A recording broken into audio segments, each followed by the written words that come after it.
Bonjour et bienvenue dans cette nouvelle émission dans laquelle je me pose une question qui est: est-ce que la bourse doit forcément revenir à sa moyenne long terme? Alors je sais, cette question elle est un petit peu bizarre, c'est réellement une question que je me pose très sérieusement depuis plusieurs années. En fait, quand je parle de moyenne à long terme, c'est sa valorisation moyenne. Parce que, effectivement, on le sait, la bourse est croissante depuis des décennies, voire même des siècles. On ne sait pas si ça va éternellement durer, mais en tout cas, la question de la valorisation moyenne, c'est vraiment quelque chose de clé sur les marchés. Mais pour pas vous perdre tout de suite, je vais réexpliquer un petit peu cette notion de valorisation moyenne. Déjà, parlons des résultats des entreprises.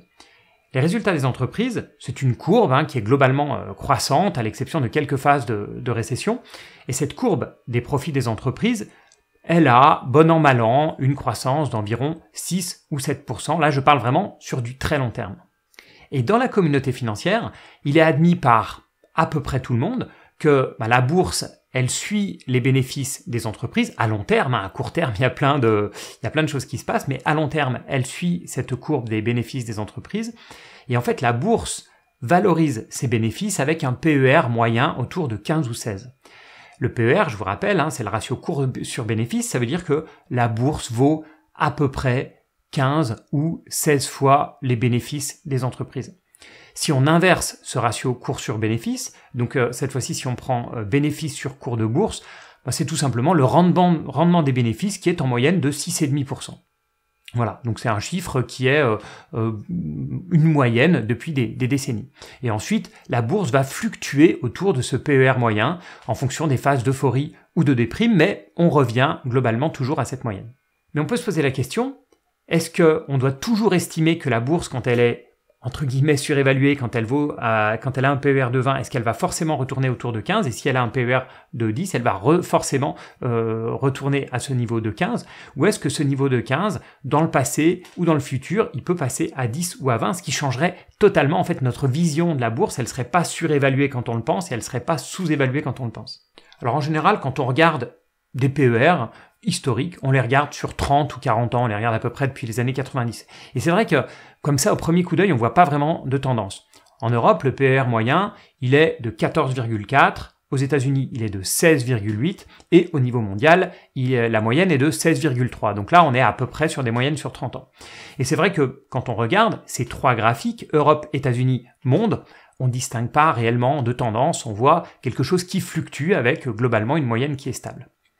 Mais si on dézoome un peu, ou même beaucoup, et qu'on regarde le PER américain, parce que c'est là où on a le plus de données, donc le PER américain non plus depuis les années 1990, mais depuis bien plus longtemps, un siècle plus tôt, depuis 1880, on s'aperçoit que le PER a eu une moyenne plus faible, une moyenne en dessous de 15, pendant toute une période, en gros de 1880 à environ 1995, et puis il y a un changement. Depuis 1995, on a un PER qui est globalement plus élevé, qui passe très régulièrement autour des 20, 25, etc., ce qui n'était pas le cas auparavant. Auparavant, quand on avait un PER qui arrivait à 20, c'était très élevé, et 25, c'était quasiment impossible, ça ne dépassait jamais les 25. Et là, un PER de 25, c'est quelque chose qu'on voit très régulièrement en moyenne dans le marché, en tout cas depuis donc cette période de 95-2000. Et moi, ce qui m'a sauté aux yeux, et je pense que si vous avez le graphique sous les yeux, c'est la même chose, c'est qu'on voit un clair changement de régime, en fait. On voit vraiment le siècle, en gros, de 1880 à 1995, et puis la période 95 à maintenant, donc on va dire globalement une petite trentaine d'années. Donc instinctivement, je me suis dit, c'est la croissance des résultats des entreprises qui a dû accélérer. Depuis 95, on a eu le boom, Internet, etc., etc. Mais en fait, quand on regarde la courbe des profits, elle reste toujours à 6-7%. Parce qu'on aurait pu se dire, oui, on a une croissance, admettons, de 10% des profits des entreprises depuis 95 ou 2000, donc c'est normal de plus valoriser les résultats actuels, mais non, on n'a pas de changement. Depuis 95, on a toujours notre courbe des profits qui continue à croître à un rythme entre 6 et 7% par an. Donc il n'y a pas de raison de valoriser différemment les entreprises avant 1995 et après 1995. Ensuite, je me suis dit, la bourse, c'est un marché. Donc, comme tout marché, il y a l'offre et la demande, et il n'y a pas de raison, en fait, qu'il n'y ait pas eu un changement structurel, soit sur l'offre, soit sur la demande.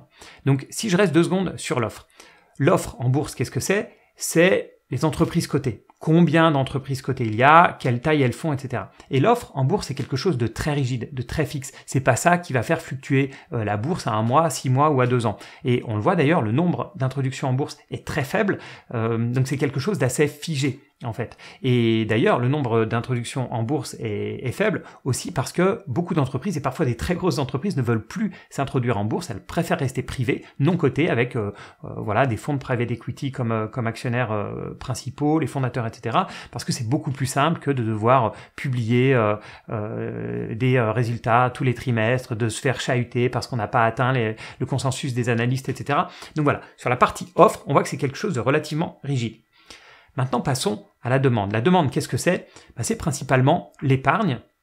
Voilà, dès qu'on a de l'argent de côté et qu'on veut le placer, on va épargner donc en général soit dans les actions en bourse, soit dans les obligations. Et ensuite, entre actions et obligations, c'est un peu des vases communicants. Donc si je dois vraiment résumer ça, quand les taux montent, l'épargne a tendance à basculer de la bourse aux obligations, et donc on va se retrouver avec la bourse qui va baisser quand les taux montent, et quand les taux baissent, au contraire, l'épargne va avoir tendance à sortir des obligations pour aller du côté des actions. Donc voilà, bourse, entre bourse et obligations, on a ce jeu de vases communicants un peu en fonction des taux d'intérêt. Mais l'épargne au global, c'est peut-être quelque chose qui a changé de manière structurelle, et c'est un peu ce que je me suis dit, quand je me suis dit, mais pourquoi est-ce que le PER est plus élevé depuis quelques années que ce qu'on a connu historiquement en bourse? Et là, je ne sais pas si c'est un coup de bol ou non, mais en regardant effectivement les données de la Banque mondiale, j'ai vu que depuis exactement cette période de 1995, 95-2000, le taux d'épargne avait beaucoup augmenté. En fait, on avait un taux d'épargne, à nouveau on voit un espèce de changement de régime. On avait donc dans les années précédentes un taux d'épargne qui était toujours à environ 24%, on va dire, un petit peu en dessous, un petit peu au-dessus, et puis c'est passé de manière plus durable à 26 et même souvent 27%. Donc ça peut paraître rien, mais finalement 3% du PIB, ça commence à être beaucoup. Et ça peut être une des raisons en fait qui fait que les bourses sont plus valorisées parce qu'on a un nombre d'entreprises qui est à peu près fixe et on a beaucoup plus de personnes qui veulent mettre de l'argent en bourse. Et d'ailleurs c'est quelque chose qu'on voit bien en France. On voit qu'il y a beaucoup plus de volonté de mettre de l'épargne en bourse. Pour autant, le nombre d'entreprises elle-même, donc ça ne peut que pousser forcément Air Liquide, Total ou autre vers le haut, à résultat constant, donc ça ne peut que faire augmenter le PER. Et puis, je me suis rappelé qu'il y avait un autre facteur sur les marchés, il n'y a pas que l'épargne on va dire globalement des gens, des ménages, des entreprises, etc. Il y a autre chose. Depuis 2008, il y a un nouvel acteur qui sont les banques centrales. Parce qu'avant, les banques centrales n'achetaient pas d'obligations sur le marché, elles n'achetaient pas d'actions. Maintenant, il n'y a que quelques banques centrales, notamment le Japon et un petit peu la Suisse, je crois, qui rachètent des actions sur les marchés. Mais avant, les banques centrales n'avaient pas comme mission d'acheter des obligations sur le marché. On sait que depuis 2008, depuis le quantitative easing, les banques centrales ont acheté massivement des obligations. Et comme, rappelez-vous, il y a ce jeu de vase communicant entre actions et obligations, forcément, si les banques centrales achètent massivement des obligations, font baisser les taux, etc., mécaniquement, l'épargne, elle va plutôt se tourner vers ce qui rapporte, elle va se faire éjecter en fait des obligations par les banques centrales et va se tourner vers les actions. On sait, c'est ce qui s'est passé donc après 2008 et c'est ce qui s'est passé aussi après le Covid. Donc on a l'épargne globalement qui est plus élevée et on a l'argent des banques centrales qui intervient et qui pousse donc un nouveau flux monétaire en fait vers les actions. La question qu'on peut se poser évidemment c'est ces deux flux, donc l'augmentation de l'épargne et un nouvel acteur qui est en fait les banques centrales sur les marchés financiers. On peut se demander est-ce que ce sont vraiment des facteurs structurels qui sont là pour durer ou est-ce que c'est purement conjoncturel? Voilà, il y a eu deux crises sur lesquelles qui ont fait intervenir les banques centrales et puis le taux d'épargne, c'était quelque chose de peu durable. Je ne sais pas exactement en fait comment répondre à cette question, je ne sais pas vraiment si ce sont deux tendances qui vont durer, mais en tout cas le taux d'épargne, on sait qu'il est très lié au vieillissement de la population et c'est quelque chose qui est là pour durer. Donc on peut penser que le taux d'épargne va effectivement à un nouveau paradigme, en fait le taux d'épargne va réellement rester plus à des niveaux de 27% que des niveaux de 24%. Et sur les banques centrales, on sait que les banques centrales, elles sont en train de faire l'inverse du quantitative easing, elles sont en train de faire du quantitative tightening, c'est-à-dire qu'elles sont en train de revendre les obligations, mais n'empêche qu'elles ont toujours énormément d'obligations dans leur bilan, et que maintenant, c'est rentré dans leur manière de faire de la politique monétaire en fait. Elles ont une nouvelle manière d'agir sur l'économie qui est de racheter des obligations. Cet arsenal monétaire, elles vont le garder. Donc lors des prochaines crises, on sait très bien qu'elles vont racheter des obligations, elles vont pas sortir toutes leurs obligations du portefeuille. Donc vu que c'est un nouvel outil, c'est quand même quelque chose qui est là pour durer. Alors pas dans les niveaux qu'on a vus il y a un an, c'est quelque chose qui est en train de diminuer, mais n'empêche que c'est un nouvel acteur. Donc on peut penser que, allez, si je résume un petit peu, oui, ces deux facteurs-là sont censés durer, donc effectivement, ça expliquerait, et surtout le côté épargne, les banques centrales, c'est plus récent, mais ça pourrait expliquer pourquoi, depuis quelques décennies, on a des niveaux de PER qui sont plus élevés en bourse que ce qu'on voyait avant. Alors, si vous êtes nouvel investisseur, c'est pas quelque chose qui vous choque ou même qui vous intéresse, mais si vous lisez, si vous êtes un investisseur value, si vous lisez par exemple les bouquins de Benjamin Graham, si vous êtes un peu dans ce truc-là de value, vous devez savoir que ce que Benjamin Graham nous disait à une certaine époque, les années 30, 40, 50, c'est différent aujourd'hui. Par exemple, à l'époque de Benjamin Graham, on trouvait des net-net, c'est-à-dire des entreprises qui avaient quasiment plus de cash dans leur bilan que ce qu'elles valaient en bourse. Donc forcément, c'était facile en fait d'observer ce genre d'anomalie. C'est quelque chose qui a quasiment disparu, à part peut-être un petit peu au Japon, mais c'est très difficile de trouver des aberrations en fait aussi marquées parce que les bilans des entreprises n'étaient tout simplement pas analysés à l'époque. Maintenant, c'est complètement différent. Le marché est beaucoup plus rationnel, beaucoup plus efficient. Et de la même manière, en fait, le PER maintenant est différent de ce qu'on trouvait dans certaines années. Donc en lisant certains vieux bouquins, on peut se dire oh là là, mais la bourse a un niveau de 17, 18 de PER, c'est beaucoup trop élevé, c'est surévalué. Mais il se trouve qu'aujourd'hui, c'est un peu la norme en fait. Et apparemment, cette norme, c'est pas une aberration vraiment de court terme, c'est quelque chose qui est là un petit peu pour durer. Et puis la question que je me suis posée, c'est bon, ça c'est du passé, ça, quantitative easing, la partie épargne qui augmente, c'est le passé, mais la question intéressante c'est, est-ce qu'il n'y aurait pas des paramètres futurs qui vont complètement changer cette moyenne de long terme et qui vont la faire soit plus basse, soit plus élevée? Et forcément, le sujet dont on parle énormément aujourd'hui, c'est le changement climatique, la transition énergétique, etc. Et je suis sûr que, vu que vous vous intéressez à la bourse, au marché financier, à l'économie, vous êtes comme moi, vous vous demandez forcément, mais le changement climatique, quel impact il va avoir sur l'économie, sur la bourse? C'est quelque chose qui est tellement massif, tellement énorme, en fait, tellement au cœur de toutes les économies, des consommateurs, des producteurs, etc., que c'est presque trop gros pour essayer de l'imaginer. Mais en tout cas, je pense que comme moi, vous voyez, en général, parmi les commentateurs, deux scénarios. Il y a deux scénarios complètement différents. Le premier scénario, c'est le scénario Jean-Marc Jancovici, pour prendre vraiment la personne qui est le plus souvent citée quand on parle de changement climatique. Alors, Jean-Marc Jancovici, il a une vision... alors, il y a toute une partie qui est factuelle chez Jean-Marc Jancovici, et il y a toute une partie qui est plus idéologique, on va dire. Donc là, je parle de la partie plus idéologique. Lui pense que dans le futur, on va avoir un scénario de décroissance inévitable. Et si j'éloigne, je ne parle pas de Jancovici, mais d'autres personnes qui sont un peu dans ce même type de scénario, ils parlent en tout cas de ralentissement de la croissance avec ce mantra un petit peu qui est on ne peut pas avoir une croissance infinie dans un monde qui a des ressources limitées. Ce qui paraît effectivement logique, dit comme ça. Alors si ce scénario est avéré, ce sera très compliqué économiquement, mais donc ça c'est pour la partie économique. Après sur la partie boursière, il y aura toujours en bourse des entreprises qui seront les gagnantes de la transition. Il y en a qui vont complètement disparaître, sortir du jeu, etc. Mais il y aura toujours des entreprises qui vont gagner, qui vont avoir une forte croissance, etc., qui vont être au cœur de cette transition énergétique, d'autres même qui ne seront pas touchés. Donc il faut bien dissocier en fait, quand on parle de décroissance, il y a la décroissance de l'économie dans son ensemble, et puis après il y a la bourse qui peut décroître dans son ensemble ou pas. Et puis au sein d'une bourse qui décroît, on aura forcément toujours des gagnants qui vont rafler la mise du côté énergétique, du côté des changements de consommation des particuliers ou des entreprises, etc., etc.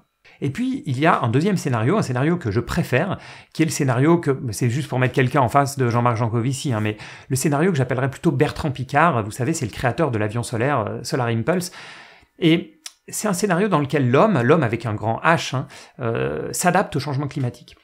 Alors, bien sûr, ça demande énormément d'efforts, ça demande beaucoup d'investissements, ça demande beaucoup de recherche pour rejeter moins de carbone, pour trouver des solutions durables, et un scénario, en fait, qui mise sur l'ingéniosité de l'homme, sur son adaptabilité, et finalement, un scénario qui pourrait presque être étonnamment positif pour la bourse, pour des investissements boursiers, bien sûr, dépendant des secteurs qui sont choisis.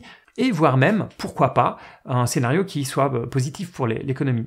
Alors vous allez me dire, oui, c'est mon éternel optimisme qui ressort, et c'est probable. Mais en fait, ça me fait un peu penser à la reconstruction d'un pays après la guerre. On est dans des domaines qui sont dévastés, l'immobilier, les usines, etc. Et c'est souvent dans ces moments-là, qui demandent beaucoup d'investissement, beaucoup de travail, beaucoup d'ingéniosité, qu'on voit peut-être un avenir plus positif que celui qu'on imaginait. Alors, je vous ai parlé des deux scénarios. Je ne sais pas lequel va se dérouler. En fait, la probabilité, c'est sûrement un scénario qui est un peu entre les deux, ni un scénario tout rose, ni un scénario tout noir. Mais en tout cas, ce qui est sûr, c'est qu'il y a clairement un des deux scénarios qui est un scénario que je préfère. Et pour une raison simple, c'est que si on commence à croire au scénario Jean-Marc Jancovici, si on commence vraiment à croire à un scénario de déclin, un scénario de décroissance, etc., j'ai peur que chez beaucoup de personnes, il y ait un découragement qui empêche de faire les actes nécessaires. Et puis finalement, on se dit à quoi bon changer mon comportement, mon comportement d'entrepreneur, comportement de consommateur, etc., puisque de toute manière c'est cuit, de toute manière, je cite un peu Jancovici, mais on va finir en dictature, les libertés vont être fortement réduites, on va être en décroissance, etc. Finalement, pourquoi pas profiter de la vie. Ça c'est un peu ma crainte si on commence à croire à ce scénario pessimiste, si on croit au scénario optimiste, au contraire, on continue d'innover, on continue de se bouger, de travailler, d'essayer de trouver des solutions. Donc c'est pour ça que je préfère très largement le deuxième scénario. Et je m'éloigne un petit peu du sujet là sur la moyenne de valorisation en bourse, mais en tout cas ça m'intéresse énormément d'avoir votre point de vue sur ces deux scénarios. Je suis assez mitigé quand j'entends autour de moi, j'ai l'impression que c'est un sujet qui est très clivant, donc on est soit tout d'un côté, tout de l'autre, scénario tout rose ou tout noir, ou est-ce que vous avez potentiellement d'autres scénarios sur le futur, et notamment sur la partie changement climatique? Mettez-moi ça en commentaire. Ça c'est principalement sur les vidéos YouTube, on ne peut malheureusement pas mettre de commentaires sur les podcasts. Si vous êtes en podcast, bien sûr, mettez-moi toujours votre avis, idéalement 5 étoiles, ça va être toujours bon pour le référencement. Voilà, merci encore de m'avoir suivi jusqu'au bout, et à bientôt pour une prochaine émission.